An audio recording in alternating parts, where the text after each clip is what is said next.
Well, hey, it's me. I've been gone for a while. I've been busy on the farm, like we all are. But I did want to pop in for a little bit and tell you 2 new things that I have started on my farm. Those are first time for everything, and I'm going to tell you about 2 new things I tried for the first time.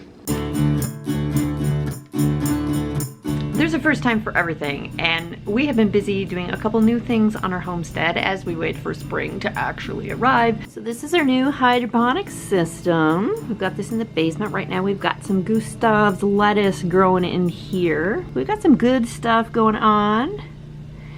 And then down in this part, we've got some tomatoes growing in there. And I even did some lettuce here in the mason jars. It gets really bright in here too when we turn on the grow lights. You want to see? I've disappeared from the screen. Isn't that amazing? Amazing amounts of light. Let there be light. Isn't this great? I should probably turn these lights off so you guys can see me on screen. I actually have this running on an app, which you're not going to be able to see. We've got a smart plug, and I've got a button on my phone that I can just turn the lights on. Because you know how high-tech I am. That's such a lie. My husband set that up for me. I don't know anything about technology. So let's press the button and see how magical we can be. So that's my little spot that I'm gonna be growing lettuce and some tomatoes, and if we can get this to work really well in our basement, we're actually going to expand this system. Let me tell you, got like all this like clothes hanging and stuff behind me. And so my husband says, you know what? We could like figure out somewhere to hang those clothes. We can make the whole corner of this basement hydroponics. And I was like, you are so hot right now. Yeah. But I wanted to show you some of the things that we are using for our hydroponics. You need net pots. The size of the net pot is gonna depend on what you're growing. We have rock wool, which is this kind of stuff. This is what we started our seeds in. Maybe I should show you the right way. Soak the rock wool with water, put a seed in the hole, stick it under some lights. We actually start our seeds upstairs in a different system, and then we transplanted them down here. What else? When you transplant everything into this little net pot that's gonna go in your little setup there that's full of water, right?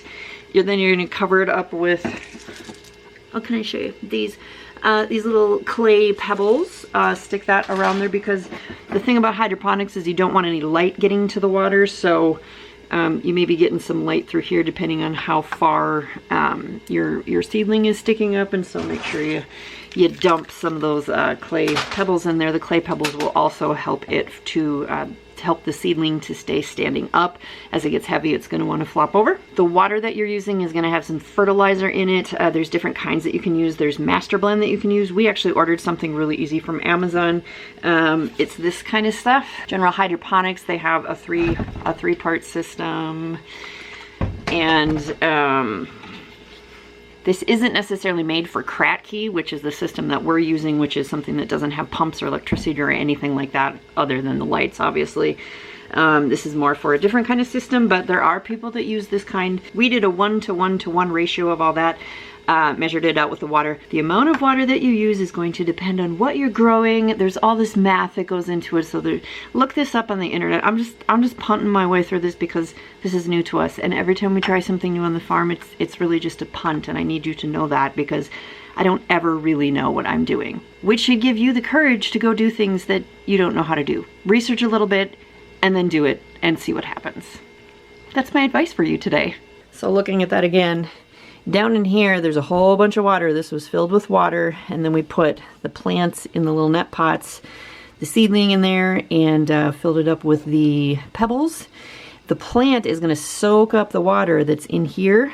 You kind of plant it in here, and then you kind of set it and forget it. Well, I mean, don't actually forget it. You should definitely come down and check on them and sing to your plants, because singing to your plants is super important. You should absolutely do that. As far as those crazy disco lights that I turn on the plants, I run those at night. When it gets dark outside, I turn them on, and I turn them off when I get up in the morning. It's not very scientific. Other people run them during the day and turn them off at night. It's dark down here in the basement, so I don't know. It's just what I do. I just have to do things different than everybody else, because that's me. I don't know. Ask my husband. That's the way I am. I mean, have you seen my hair? It's blue. We are currently getting like 11 bazillion chicken eggs, which is not a bad problem to have. Because like, these are the eggs that I brought in today. You guys, what are we doing here? I can only eat so many eggs and bake with so many eggs, and so this year we finally decided we would get into this water glassing thing, which is a way to preserve eggs long term in a little jar right here with some pickling lime and some water. So for water glassing, you're going to take freshly laid, clean eggs. So these are, any of those eggs, you gotta do the little scrubby too. You don't wanna use those because you don't wanna use anything you've had to wash so the bloom comes off of the shell.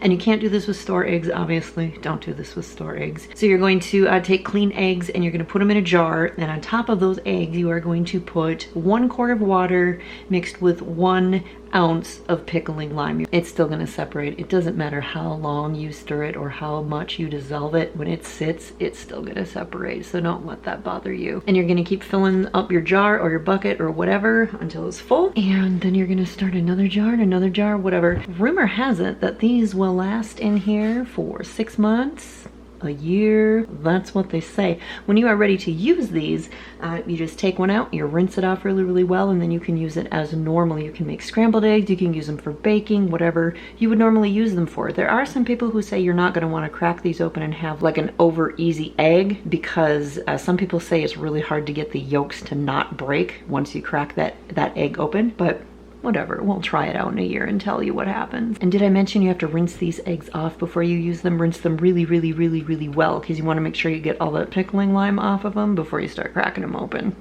Or at least that's what I hear. I'm just punting again. This is a new thing that I'm trying. I'm just going with the knowledge of the research that I've done. Ask me in a year how it actually worked out. But hey, maybe you start yours right now too, and then we can compare notes in a year. How about that? So that's what I've got for you today. Let me know if you want me to make a more in-depth video on the hydroponic system, which is what I should have done when we started the hydroponic system, but honestly, I'm amazed that I even remembered what I had for breakfast this morning. Did I have breakfast this morning? Let me know if you want me to make a more in-depth video on hydroponics. Have a great day. Also, as I was standing next to my refrigerator recording that last little bit, it kind of sounded like my ice maker is dying.